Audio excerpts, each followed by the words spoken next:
నమస్తే, మీరు చూస్తున్నారు పూరా local. This is Teja Prithvi.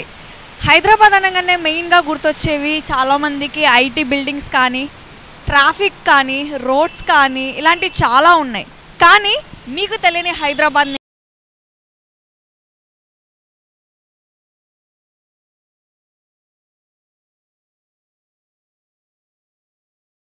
లో హైదరాబాద్ సుందరీకరణ కోసం అడుగులు వేస్తోంది. ఇందులో భాగంగా మనకి ఎక్కడ చూసుకున్నా సరే హైదరాబాద్లో నలుమూలల ఫ్లైఓవర్ కింద కానీ, లేకపోతే రోడ్స్ పక్కన సైడ్ కానీ పార్క్స్, జిహెచ్ఎంసీ వాళ్ళు మంచిగా సిట్టింగ్ ఏరియాస్ కానీ, లేకపోతే మంచి మంచి ఇలా ప్లాంట్స్ కానీ, ట్రీస్ కానీ నాటడం లాంటివి జరుగుతున్నాయి. మీరు ఎప్పుడైనా చూసారా అంటే లైక్ మీరు రోడ్డు మీద వెళ్ళేటప్పుడు కానీ ట్రాఫిక్లో మధ్యలో ఆగినప్పుడు ఒక్క సెకండ్ మీ పక్కకి చూడండి, ఎంత మంచి మంచి ఆర్ట్స్ కానీ, లేకపోతే చక్కటి గ్రీనరీ ట్రీస్ కానీ, ప్లాంట్స్ కానీ కనిపిస్తూ ఉంటాయి.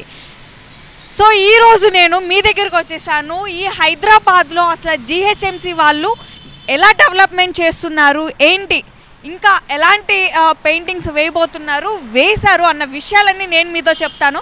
మీరు నాతో పాటు వచ్చేసేయండి.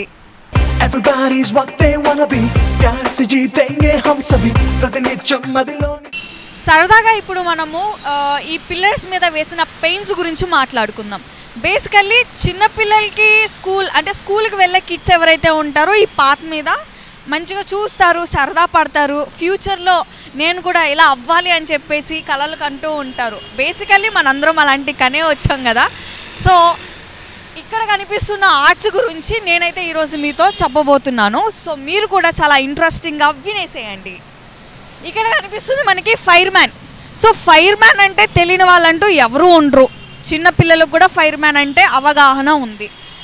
ముఖ్యంగా ఎక్కడైనా సరే అగ్ని ప్రమాదం జరిగినప్పుడు ఫైర్ మ్యాన్స్ మనకి చాలా యూస్ఫుల్ అవుతారండి. ఎలాంటి విషయాలలో అన్ఎక్స్పెక్టెడ్ ఫైర్ బ్లాస్ట్లు జరిగినప్పుడు, లేదా ఇంట్లో గ్యాస్ సిలిండర్స్ లాంటివి పేలినప్పుడు, ఆర్ఎల్స్ రోడ్డు మీద ఏదైనా ఇన్సిడెంట్స్ జరిగినప్పుడు మనకి మెయిన్గా ఫైర్ మ్యాన్స్ అయితే యూస్ఫుల్ అవుతారు.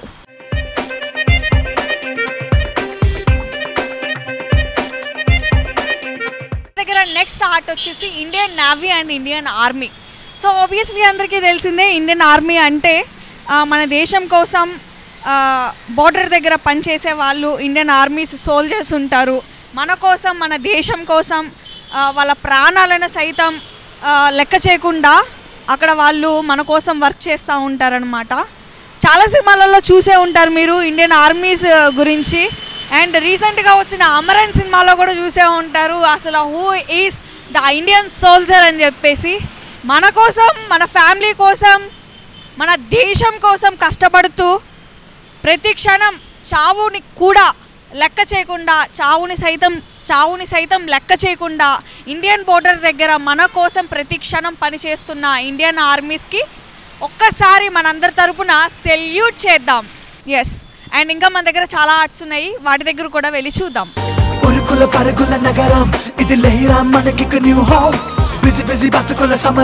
నెక్స్ట్ మనం ఇంకొక ఆర్ట్ దగ్గరికి అయితే వచ్చేసాము. అది చెఫ్ అనమాట. బేసికల్లీ చాలామంది ఏంటంటే కొన్ని స్పెషాలిటీస్ ఉంటాయి ఏ మనిషిలో అయినా సరే. కొంతమందికి ఇంకొన్ని ఇంట్రెస్ట్లు ఉంటాయి, లైక్ క్రికెట్ ఆడటం అంటే ఇష్టం, ఇంకొంతమందికి షటిల్ ఆడటం అంటే ఇష్టం, ఇంకొంతమందికి బాగా తినడం అంటే ఇష్టం, మరికొంతమందికి బాగా కుక్ చేయడం అంటే ఇష్టం. చిన్నతనంలో చూసే ఉంటాం, మమ్మీ ఎప్పుడైనా కిచెన్లో కుకింగ్ చేసేటప్పుడు మనం కూడా వెళ్ళి చూస్తాము. కొన్నిసార్లు ఇలా తిప్పిన రోజులు కూడా ఉంటాయి. అలానే కొంతమంది ఇప్పుడు ఏంటంటే ప్రొఫెషనల్గా చెఫ్లు అయిపోయారు. లైక్ చిన్నప్పుడు ఏంటంటే మమ్మీ చేసేటప్పుడు చూసేవాళ్ళం, అలా కుకింగ్ చేసేటప్పుడు చూసి మనకు కూడా ఏంటంటే అదొక ప్యాషన్లా మారిపోయింది. చాలామంది ప్యాషన్నే ప్రొఫెషన్గా తీసుకొని ఈ చెఫ్ అనే ప్రొఫెషన్లో కూడా వర్క్ చేసేవాళ్ళు చాలామంది ఉన్నారు. ఈ హైదరాబాద్ ఏంటి చుట్టుపక్కల కానీ, అవుట్ ఆఫ్ స్టేట్స్ కానీ, అవుట్ ఆఫ్ కంట్రీస్లో కూడా చెఫ్కి చాలా డిమాండ్ ఉంది.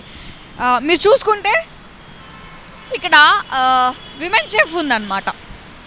ఈ పాత్ మీద, ఈ ఫుట్పాత్ మీద చిన్నపిల్లలు కానీ, లేకపోతే ఎవరైనా యూత్ ఎవరైనా వెళ్ళినప్పుడు అలా సరదాగా చిన్నప్పుడు మనం చేసిన పనులు కానీ అవన్నీ గుర్తొస్తూ ఉంటాయి. అమ్మతో మనం చిన్నప్పుడు కిచెన్లో కుకింగ్ చేసేటప్పుడు సరదాగా వెళ్ళి మాట్లాడుతూ ఉంటాము. ఆ టైంలో అమ్మ చేస్తూ ఉంటే సరదాగా ఆవిడ ఆవిడ చేస్తూ ఉంటేనే మనం వెళ్ళి లాగేసుకొని తింటాం అనమాట. అలాంటి సిట్యుయేషన్స్ చాలా ఉంటాయి కదా, ఇలాంటి పిక్చర్స్ చూసినప్పుడు అలాంటివి గుర్తొస్తూ ఉంటాయి. సో నెక్స్ట్ మనం ఇంకొక ఆర్ట్ దగ్గరికి వెళ్దాము. చాలా ఇంట్రెస్టింగ్గా ఉండబోతున్నాయి. మీరైతే వీడియోని స్కిప్ చేయకుండా చూడండి. నేనైతే ది బెస్ట్ ఇవ్వడానికి అయితే ట్రై చేస్తాను. ఆర్ట్ దగ్గరికి అయితే వచ్చేసాము. సో అదేదో కాదు, మన ట్రాఫిక్ పోలీసులు అనమాట. తెలిసే ఉంటుంది కదా ట్రాఫిక్ పోలీసులు వాళ్ళ వ్యవహారం ఏంటో, వాళ్ళు ఎలా ఉంటారు ఏంటి అని చెప్పేసి. బేసికల్లీ ఎప్పుడైనా సరే రోడ్డు మీద వెళ్ళేటప్పుడు కానీ, డబుల్ రైడ్ కానీ, ట్రిపుల్ రైడ్ కానీ చేసేటప్పుడు చాలామంది భయపడతా ఉంటారు. ఎక్కడ ట్రాఫిక్ పోలీసు వాళ్ళు చూసి మనకి చలాన్ వేస్తారో, లేకపోతే ఫోటో తీసి పంపిస్తారో అని చాలామంది భయపడతా ఉంటారు అనమాట. అయినా కానీ వెళ్తూనే ఉంటారు. ఏది ట్రాఫిక్ సిగ్నల్ రూల్స్ కానీ, లేదా ట్రాఫిక్ రూల్స్ పాటించకుండా, మనము పాటించకుండా ఎలా పడితే అలా వెళ్తూ ఉంటాం. కానీ డే అంతా అక్కడ రోడ్డు మీద నుంచొని ట్రాఫిక్ చూస్తూ, ట్రాఫిక్ని కంట్రోల్ చేస్తూ ఎంతో అనమాట ఆ వార్మ్నెస్ అనేది చాలా వాళ్ళు ఆ ప్రెషర్గా తీసుకొని అక్కడ నుంచొని మరీ వర్క్ చేస్తూ ఉంటారు ట్రాఫిక్ పోలీసులు. కానీ బేసికల్లీ మనం ట్రాఫిక్ పోలీసుల్లో ఎక్కువగా మెన్స్నే చూసుంటాం, కానీ ఇప్పుడు హైదరాబాద్లో కానీ ఎక్కడ చూసుకున్నా విమెన్సే కనిపిస్తూ ఉన్నారు.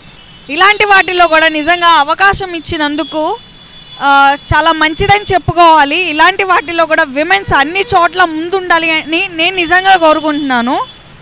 ఇలాంటి ట్రాఫిక్ టైంలో ఏంటంటే బేసికల్లీ చాలామంది ట్రాఫిక్ సిగ్నల్ పడినా కానీ దాన్ని ఓవర్టేక్ చేయడానికి ట్రై చేస్తూ ఉంటారు. పే చేయాల్సి ఉంటుంది ఖచ్చితంగా, ఆబ్వియస్లీ. ఎందుకంటే ట్రాఫిక్ రూల్స్ అండ్ రెగ్యులేషన్స్ ఖచ్చితంగా పాటించాలి ప్రతి ఒక్కరూ. ఇది చిన్నపిల్లలు కూడా తెలుసుకోవాలి. ఎందుకంటే చాలామందికి ఆడ సిగ్నల్ పడినప్పుడు మీరు చూస్తూనే ఉన్నారు. ఇప్పుడు లైవ్లో ఒక బస్ ఇలా వెళ్తూ ఉంది, నలుగురు ఇలా నడుచుకుంటూ వెళ్తున్నారు. అంటే ఏంటి, చదువుకున్నా కానీ లిటరల్లీ మనకి కొన్ని సెన్స్ అనేవి ఉండాలన్నమాట. లైక్ ఏ టైంలో ఏం చేయాలి, ట్రాఫిక్ సిగ్నల్ పడినప్పుడు ఏం చేయాలి, గ్రీన్ లైట్ వెలిగినప్పుడు మనం వెళ్ళాలా ఉండాలా, రెడ్ లైట్ వెలిగినప్పుడు మనం ఉండాలా వెళ్ళాలా, ఆరెంజ్ లైట్ వెలిగినప్పుడు మనం ఉండాలా వెళ్ళాలా అన్న విషయాలు కూడా మనము చిన్నపిల్లలకి చెప్తూ ఉండాలి. ఎందుకంటే సడన్గా తెలియని వాళ్ళు న్యూలీ హైదరాబాద్కి వచ్చినప్పుడు లేదా సిటీస్కి వచ్చినప్పుడు కూడా చాలామందికి ఇవి ముఖ్యమండి. ఎందుకంటే పిల్లలు కూడా ఇలా ట్రాఫిక్ పడంగానే సమ్మని ఇలా ఉరికేస్తూ ఉంటారు, లేదా ఇలా నడుచుకుంటూ వెళ్ళిపోతూ ఉంటారు. సడన్గా ఆడ మళ్ళీ సిగ్నల్స్ వెంటనే మనకి గ్రీన్ సిగ్నల్ పడింది అంటే వెహికల్స్ మూవ్ ఆన్ అయిపోతూ ఉంటాయి. సో ఆ టైంలో మనకి ఇబ్బంది ఉంటుందన్నమాట. ఇలాంటి సమయాలలో మెయిన్గా ఇవన్నిటిని కంట్రోల్ చేయడానికి ట్రాఫిక్ పోలీస్ వాళ్ళు ఉంటారు. సో చూస్తున్నారు ఈ ఆయిల్ పెయింట్స్ కానీ గోడల పైన, లేకపోతే ఈ గ్రీనరీ ట్రీస్ ప్లాంట్స్ కానీ నిజంగా జిహెచ్ఎంసీ వాళ్ళకి సెల్యూట్ చెప్పాల్సిందే. ఎందుకంటే చక్కటి ప్రోగ్రామ్స్, మంచి మంచి ప్రోగ్రామ్స్ ఇంకా ఇంప్లిమెంట్ చేస్తున్నారు. ఇలాంటివి హైదరాబాద్లో చాలా చూసాం కదా. నాకు తెలిసి ఈ ట్రాఫిక్ సిగ్నల్స్ అప్పుడు కూడా మీరు కనీసం పక్కకు కూడా తిరిగి చూసుండ్రు. ఇఫ్ ఇన్ కేస్ ఎప్పుడైనా సరే మీరు ట్రాఫిక్ సిగ్నల్ దగ్గర ఆగినప్పుడు ఒక్కసారి మీ పక్కకు తిరిగి చూడండి. చాలా చక్కటి ట్రీస్ ప్లాంట్స్ కనిపిస్తూ ఉంటాయి, మంచి మంచి ఆర్ట్స్ కనిపిస్తూ ఉంటాయి. సో ఇవన్నీ నేను నార్మల్గా చెప్పడం లేదు, ఒక మంచి అవగాహన చేద్దాం, ఒక మంచి ఎక్స్పీరియన్స్ చేద్దాం అన్న ఇదితో నేను ఈరోజు మీ అందరికీ ఇవన్నీ చూపించడానికి కారణం. మనకి 7 సిట్టింగ్ బెంచెస్ అయితే ఉన్నాయి. ఎవరైతే నార్మల్గా ఈ ప్లేసెస్లో వాకింగ్ చేస్తూ ఉంటారో, లేదా చిన్నపిల్లలు ఆడుకునే సమయంలో కానీ అలసిపోతూ ఉంటారు కదా, ఆ టైంలో హ్యాపీగా ఇక్కడ ఇలా కూర్చోవచ్చు అనమాట. ఇక్కడ కూర్చొని ఇలాగా మంచిగా విశ్రాంతి తీసుకోవచ్చు. నిజంగా చాలా బాగుంది ఐడియా. అక్కడ మనకి లెఫ్ట్లో చూసుకుంటే లెఫ్ట్ సైడ్ కూడా అరేంజ్ చేశారు అలానే, అండ్ ఇక్కడ కూడా ఉన్నాయి. అటు సైడ్ చూసుకుంటే కనుక అక్కడ కూడా ఉన్నాయి. సో ఇలాగా మనకి ఒక 10 అడుగుల దూరంలోనే మనకి ఇలాంటివి సిట్టింగ్ బెంచెస్ అనేటివి తయారు చేశారు. మొత్తం 1 2 3 4 5 మొత్తం ఈ ప్లేస్లో ఓవరాల్గా ఈ మొత్తం ప్లేస్లో మొత్తం 5 చోట్ల ఇలాంటివి అరేంజ్ చేశారు. అంటే ఎక్కువ మంది కూడా వస్తూ ఉంటారు కాబట్టి కూర్చోడానికి కనీసం దీని మీద ఒక ఇద్దరైనా కూర్చోవచ్చు. ఇద్దరు కూర్చునేంత ప్లేస్ దీని మీద ఉంది. సో ఇద్దరు కూర్చునేంత ప్లేస్ ఉంది కాబట్టి ఈ 5 చోట్ల అరేంజ్ చేశారు. ఈజీగా ఎవరైనా సరే ఎక్కువ మంది ఉన్నా కానీ కూర్చోవచ్చు, విశ్రాంతి తీసుకోవచ్చు. నిజంగా చాలా మంచి ఆలోచన. జిహెచ్ఎంసీ వాళ్ళు ఏవైతే మంచి మంచి ప్రోగ్రామ్స్ చేస్తున్నారో ఈ హైదరాబాద్ సుందరీకరణకి అడుగులు వేస్తూ మంచిగా ఇంకా జనాలకి హెల్దీ లైఫ్ని ఇవ్వాలి, న్యాచురల్ ఎయిర్ని ఇవ్వాలి, న్యాచురాలిటీని చూపించాలి అన్న ఉద్దేశంతో జిహెచ్ఎంసీ అయితే అడుగులు వేస్తుంది. చూద్దాం ఇంకా ఎలాంటి కార్యక్రమాలు, ఇంకా మన ముందుకు ఎలాంటి ప్రోగ్రామ్స్ని తీసుకొస్తుంది, ఎలాంటి ఇన్నోవేషన్ థింగ్స్ని తీసుకొస్తుంది అని చెప్పేసి. ఇంకా ఇదే కాదు, మనం వేరే ప్లేస్ దగ్గర కూడా వెళ్తున్నాం, నేను అక్కడికి వెళ్ళి కూడా చూపిస్తాను. చాలా ఇంట్రెస్టింగ్గా ఉన్నాయి కదా. సో ఇలాంటివి చాలా ఉన్నాయి, దాచిపెట్టాము. సో చూద్దాం మరి, ఇంకా ముందుకి ఇంకా వెళ్తున్నాం కాబట్టి ఇంకొన్ని ప్లేసెస్ చూపించడానికి ట్రై చేస్తాం. మీరు కూడా నాతో పాటు వచ్చేసేయండి. మనం ఇంకొక బ్యూటిఫుల్ ఆర్ట్ దగ్గరికి అయితే వచ్చేసాము. ఇక్కడ చూసుకుంటే కనుక మంచి ఆర్ట్ టీచర్ అనమాట. చాలామందికి చిన్నతనంలో ఏంటంటే టీచర్ కొట్టే విధానాన్ని చూసి, అదే టీచర్ చూసే విధానాన్ని చూసి, లేదా టీచర్ కొట్టే థింగ్స్ చూసి, లేదా క్లాస్ రూమ్లో చేసే అల్లరప్పుడు టీచర్ వచ్చి వాళ్ళని మెయింటెనెన్స్ చేయడం కానీ, ఎలా అయితే కోఆర్డినేట్ చేస్తుందో అవన్నిటిని చూసి చిన్నపిల్లలు చిన్నప్పుడు ఇన్స్పైర్ అయిపోయి నేను కూడా టీచర్ అయిపోతా లేదా టీచర్ అని బిహేవ్ చేస్తూ ఉంటారు. గుర్తుందా? సో బేసికల్లీ మన చిన్నతనం అంతా సరే, మన చైల్డ్హుడ్ అంతా మనం ఎక్కువగా మన పేరెంట్స్ దగ్గర కంటే టీచర్స్ దగ్గరనే ఎక్కువగా టైం స్పెండ్ చేస్తూ ఉంటాం. పొద్దున్న లెగుస్తే చాలు స్కూల్లోనే, మన చుట్టూరు టీచర్సే. ఈవినింగ్ ఇంటికి వెళ్ళేటప్పుడు మన చుట్టూరు టీచర్సే. మన ఇంటికి వెళ్ళిన తర్వాత హార్డ్లీ 1 అవర్ టైం ఉంటుందేమో, అది కూడా ఆడుకోవడానికి. మనం తప్పు దారిలో పోతున్నప్పుడు మనల్ని కరెక్ట్ వేలో తీసుకురావడానికి కూడా ఒక టీచర్ ఉంటాడు. సో మొత్తానికి నేనేం చెప్పదలుచుకున్నానంటే, ఎవరో ఏదో అన్నారని చెప్పేసి, లేదా మనకి ఏదైనా మంచి చెప్తున్నారు అంటే అది మనం ఒక బ్యాడ్ వేలో కానీ మిస్కమ్యూనికేట్ చేసుకొని తీసుకుంటే కనుక నష్టపోయేది మనమే, ఎవరు కాదు. ఒకరు చెప్తున్నారు అంటే అది మన మంచి కోసమే అని చెప్పి మనం తీసుకోవాలి, ముందుకు వెళ్ళాలి, హ్యాపీగా ముందుకు సాగాలి. ఎందుకంటే ఎవరైనా ఎక్స్పీరియన్స్ అవుతేనే మనకు చెప్తారు. అలాగే ఈ టీచర్ అనేది చాలా ఇన్స్పైరబుల్ ఆర్ట్ అనమాట. ఇక్కడ అందులో నుంచి బయటికి తీసుకురావడానికి, ఆ బాధల్లో నుంచి, ఆర్ఎల్స్ మీరు ఏమైనా తప్పు చేస్తున్నా కానీ అందులో నుంచి బయటికి తీసుకొచ్చి ఒక మంచిగా టీచ్ చేసే వాళ్ళని ఎప్పుడు మీరు డిస్కరేజ్ చేయొద్దు, డిస్రెస్పెక్ట్ చేయొద్దు. అలాంటి వాళ్ళు దొరకడం కూడా మనకి నిజంగా చాలా అదృష్టం అని చెప్పాలి. చూసారు కదా టీచర్ గురించి. మన దగ్గర ఇంకొక ఆర్ట్ ఉంది, అది వచ్చేసి మెకానిక్ ఆర్ట్ అనమాట. బేసికలీ మెకానిక్స్ అంటే అందరికీ తెలుసు, వాళ్ళు ఎంత కష్టపడతారో కూడా తెలుసు, వాళ్ళ శ్రమ ఏంటో కూడా మీకు తెలుసు. సో వాళ్ళను కూడా ఈ జిహెచ్ఎంసీ వాళ్ళు ఏంటంటే ఈచ్ అండ్ ఎవ్రీథింగ్ అందరినీ, అంటే ఏ ప్రొఫెషన్లో ఎవరెవరు ఉంటారో ఆ ప్రొఫెషన్స్ అన్నిటిని ఆర్ట్ రూపంలో ఇలా తెలియజేశారండి. నిజంగా చాలా చక్కటి ఆలోచన ఇదంతా. ఒక బండి రిపేర్ అయిందంటే మెకానిక్ షాప్ దగ్గరికి వెళ్ళినప్పుడు ఆ బండిని రిపేర్ చేయడానికి చాలా కష్టపడతాడు ఒక మెకానిక్. ఒక కార్కి టైర్ ఊడిపోయింది అంటే, లేదా ఒక కార్కి గాలి పోయినా పంచర్ పోయినా సరే ఆ టైర్ని మళ్ళీ రీయూజ్ చేయడానికి ఏవైతే చేస్తూ ఉంటారో అవన్నీ చాలా కష్టమైన పనులండి. ఎంతో బరువును మోస్తారు. చేతులకి గ్రీజ్ అంటడం కానీ, లేకపోతే ఆ colours, different types of colours, oils అంటడం కానీ చాలా ఇబ్బందికరంగా ఉంటుంది. చాలామందికి అయితే చేతులు వాసిపోయి, లేదా చేతులకి బొక్కలు పడిపోయి, పాపం వాళ్ళు తినడానికి అన్నం తినడానికి కూడా మంచిగా యూస్ఫుల్ ఉండవు హ్యాండ్స్. అలాంటి సిట్యుయేషన్లో కూడా పనిచేస్తున్న ఏకైక వ్యక్తులు ఎవరు అంటే మెకానిక్సేనండి. నిజంగా చెప్తున్నా, వాళ్ళ శ్రమకి కానీ వాళ్ళ హార్డ్ వర్క్కి కానీ ఒక పెద్ద సెల్యూట్ అయితే మనం చెప్పొచ్చు. ఎవరైతే స్తోమత లేక చదివించుకోలేని పరిస్థితుల్లో ఉన్న పేరెంట్స్ వాళ్ళ పిల్లలు ఈ ఫీల్డ్కి వచ్చేస్తున్నారండి, వాళ్ళను కూడా మంచిగా గుర్తించి ఒక మంచి సెక్టర్స్లో వాళ్ళని తీసుకొని వచ్చి ఒక మంచి ఉపాధిని కల్పించాలని నా మనస్ఫూర్తిగా కోరుకుంటున్నాను. ఎక్కడెక్కడి నుంచో యువతే ఎంతో ఆశలతోటి ఈ హైదరాబాద్కి కదిలొస్తారు. సో ప్రెజెంట్ మనం ఖైరతాబాద్ ఫ్లైఓవర్ దగ్గరికి అయితే వచ్చేసాము. ఇక్కడ చూసుకుంటే గ్రేటర్ మున్సిపల్ హైదరాబాద్ కార్పొరేషన్ వాళ్ళు ఈ వాల్స్ మీద ఏదైతే మంచిగా పెయింటింగ్స్ లాంటి వేశారనమాట. లైక్ ఎక్కువగా ఈ ఫ్లైఓవర్ మీద ట్రాఫిక్ అనేది ఎక్కువ ఉంటుంది.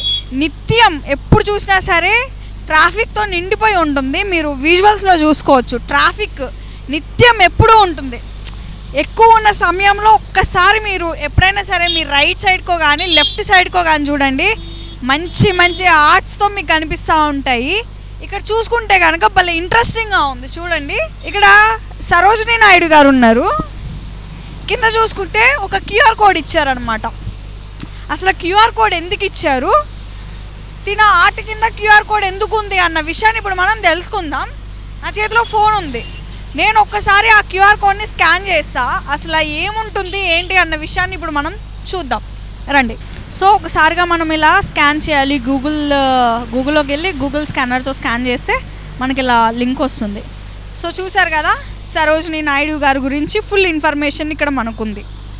టెక్నాలజీ ఎలా రన్ అవుతుందంటే నిజంగా అండి చెప్తున్నా, ఈ జనరేషన్లో జిహెచ్ఎంసి వాళ్ళు నిజంగా ఇలాంటి ఒక మంచి డెవలప్మెంట్ స్కీమ్ కానీ లేకపోతే ఇది హైదరాబాద్ని సుందరీకరణం కాకుండా ఈ హైదరాబాద్ని ఇంకా ఒక ఫాస్టెస్ట్ గ్రోయింగ్ సిటీగా కూడా ఒక ఐటీ సెక్టర్లో కానీ ఈచ్ అండ్ ఎవ్రీథింగ్ ఏ సెక్టర్స్లో అయినా సరే ఒక మంచి ఫాస్టెస్ట్ గ్రోయింగ్ సిటీగా మార్చడానికి ఎంత ప్రయత్నిస్తుందో మనకి అర్థమవుతుంది ఇక్కడ చూసుకుంటే కనుక. ఇప్పుడు చూడండి, మనకి ఫుల్ ఇన్ఫర్మేషన్ వచ్చేసింది కదా. మంది ఫ్రీడమ్ ఫైటర్స్ వాళ్ళు కూడా ఉన్నారు. ఇంకా నేను మరికొంతమందిని కూడా నేను చూపించే ప్రయత్నం చేస్తాను, మీకు చూసేద్దాం, వచ్చేసేయండి నాతో పాటు. టాపిక్స్ అనేవి చాలా ఇంట్రెస్టింగ్గా ఉన్నాయి కదా. నిజమండి, ఒక క్షణం ఎప్పుడైనా ట్రాఫిక్ సిగ్నల్ పడినప్పుడు కానీ లేదా ఒక క్షణం ఆగినప్పుడు కానీ ఎప్పుడైనా సరే ఒకసారి ఈ ఖైరతాబాద్ ఫ్లైఓవర్ పైన మీరు రైట్కి చూసుకున్నా లెఫ్ట్కి చూసుకున్నా సరే మంచిగా సోషల్ యాక్టివిస్టులు కానీ పోయిటర్స్ కానీ లేకపోతే పొలిటీషియన్స్ కానీ లేకపోతే మంచి మంచి ఫ్రీడమ్ ఫైటర్స్ వీళ్ళందరివి ఆర్ట్స్ వేసున్నాయి. కిందనే క్యూఆర్ కోడ్ ఉంది. ఒక్క క్షణం మీరు స్కాన్ చేస్తే చాలు ఇన్ఫర్మేషన్ అంతా వస్తుంది. లైక్ టైం వేస్ట్ చేయడం ఎందుకు, ట్రాఫిక్ సిగ్నల్ అప్పుడు కూడా ఒక 5 minutes 10 minutes వెయిట్ చేసిన రోజులు కూడా ఉంటాయి. ఒకసారి స్కాన్ చేసి చూడండి ఎంత ఇన్ఫర్మేషన్ వస్తుందో. మనకి కొంచెం నాలెడ్జ్ గెయిన్ చేసుకున్న వాళ్ళం అవుతాము, ఇన్ఫర్మేషన్ గురించి తెలుసుకున్న వాళ్ళం అవుతాము, మన పిల్లలకి కూడా మనము మంచి భవిష్యత్తుని ఇచ్చిన వాళ్ళం కూడా అవుతాం. అంటే ఇలాంటి విషయాలు మనం తెలుసుకుంటే పిల్లలకి చెప్పగలిగే వాళ్ళు అవుతాం కదా. సో ఇక్కడ మన దగ్గర ఎవరున్నారో తెలుసు కదా, ఈ ఆర్ట్ చూస్తేనే మీకు గుర్తు రావాలి, వల్లభాయ్ పటేల్ గారు. మనం ఒకసారి స్కాన్ చేసి చూద్దాం ఇక్కడ ఏ ఇన్ఫర్మేషన్ వస్తుంది తనకి సంబంధించి ఏంటి అని చెప్పేసి. వికీపీడియా మనకి ఓపెన్ అవుతుంది, వల్లభాయ్ పటేల్ గురించి మొత్తం ఇన్ఫర్మేషన్ అనేది వస్తుంది. ఓకేనా. సో లీడింగ్ ఇండియా కానీ relatives with Gandhi and Nehru కానీ final years death awards legacy reference further reading external links ఎలా బోల్డ్ అని ఉన్నాయి. ఎప్పుడైనా సరే మీరు ఆగినప్పుడు ఒకసారి క్యూఆర్ కోడ్స్ ఉంటాయి కదా, స్కాన్ చేసుకోండి, మీకు మంచి ఇన్ఫర్మేషన్ అనేది దొరుకుతుంది. ఒకసారి అది చూపించన్నా. సో ఇలాంటి ట్రాఫిక్ టైంలో మీరు ఆగినప్పుడు ఒక క్షణం ఇటు సైడ్ తిరిగి ఈ క్యూఆర్ కోడ్ని స్కాన్ చేస్తే మీకు ఫుల్ ఇన్ఫర్మేషన్ వస్తుంది, మంచిగా మీరు చదువుకోవచ్చు అనమాట. చల్ చల్ రే చల్ మేరే సాథీ హమ్ బన్ గయే హైదరాబాదీ తన ఒడిలో చోటిచ్చే హైదరాబాద్. సో చూసారు కదా, బేసికలీ ఒకప్పుడు ఇలాంటి పిచ్చెస్ అంటే మనం శిల్పారామం ఫ్రంట్ గేట్ దగ్గర కానీ లేకపోతే ఆ వాల్స్ మీద కానీ మనం చూస్తూ ఉండేటోళ్ళం. బేసికలీ ఎక్కువగా అవే కనిపించాయి. కానీ ఇప్పుడు చూసుకుంటే జిహెచ్ఎంసి వాళ్ళు హైదరాబాద్లో నల్లు మూలలా ఎక్కడైనా సరే చెట్లని పెంచుతోంది మంచిగా, అండ్ సిట్టింగ్ ఏరియాస్ని ఏర్పాటు చేస్తోంది, వాటర్ ఫెసిలిటీస్ కూడా అక్కడనే ఇస్తుంది. ఇలాంటి చాలా చేస్తుంది అనమాట. ఇప్పుడు ప్రజెంట్ చూసుకుంటే మనం ఇక్కడ కైత్లాపూర్ ఫ్లైఓవర్ మీద అయితే ఉన్నాము. ఇక్కడ ఆర్ట్స్ చూపించాను, పంజాగుట్ట సర్కిల్ దగ్గర ఆర్ట్స్ చూపించాను.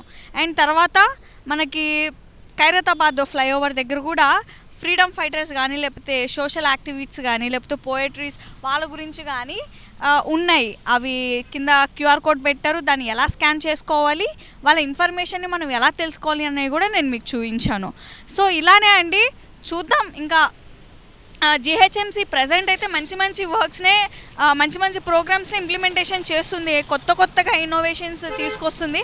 కానీ చూద్దాం ఇంకా ముందు ఇంకా ఎలాంటివి తీసుకొస్తుంది ఏంటి. ఇప్పుడు చూసుకుంటే స్వచ్ఛ భారత్ అని చెప్పేసి ప్రోగ్రామ్ ఎంత సక్సెస్ఫుల్ అయిందో, ఇలాంటివి ఇంకా ఎక్స్పెక్ట్ చేస్తాము. బేసికలీ చాలామంది కూడా ఎక్స్పెక్ట్ చేస్తున్నారు. అట్ ద సేమ్ టైం నేను కూడా జిహెచ్ఎంసి తరపు నుంచి ఇంకా మంచి ప్రోగ్రామ్స్ వస్తాయేమో అని ఎక్స్పెక్ట్ చేస్తూ ఉన్నాను. లెట్స్ సీ అవి ఎలాంటి ప్రోగ్రామ్స్ వస్తాయి ఏంటి. అండ్ ఈ రేవంత్ సర్కార్లో, సో ఈ రేవంత్ రెడ్డి గవర్నమెంట్లో ఇంకా మనం ఎలాంటి చూస్తాము ఏంటో అన్న అంశాలపైకి వస్తే చాలా ఇంట్రెస్టింగ్గానే ఉంది ఈ టాపిక్ అనేది. ప్రజెంట్ ఎక్కడ చూసుకున్నా సరే ఇంప్లిమెంటేషన్, ఈ డెవలప్మెంట్స్ ఇవన్నీ మనకు కనిపిస్తూనే ఉన్నాయి ఆబ్వియస్లీ. చూద్దాం మరి ముందు ఇంకా గవర్నమెంట్ ఎలాంటి ఇంప్లిమెంటేషన్ ప్రోగ్రామ్స్ చేస్తుంది ఏంటి అని చెప్పేసి. సో ఇది ఈ రోజుటి ఒక మంచి టాపిక్. నేను ఇంకా చాలా మంచి మంచి టాపిక్స్తో, ఇంట్రెస్టింగ్ టాపిక్స్తో నేను మీ ముందుకు వస్తాను. అప్పటి వరకు చూస్తూనే ఉండండి పురా లోకల్. కెమెరామ్యాన్ విజయ్తో తేజ పృథ్వీ.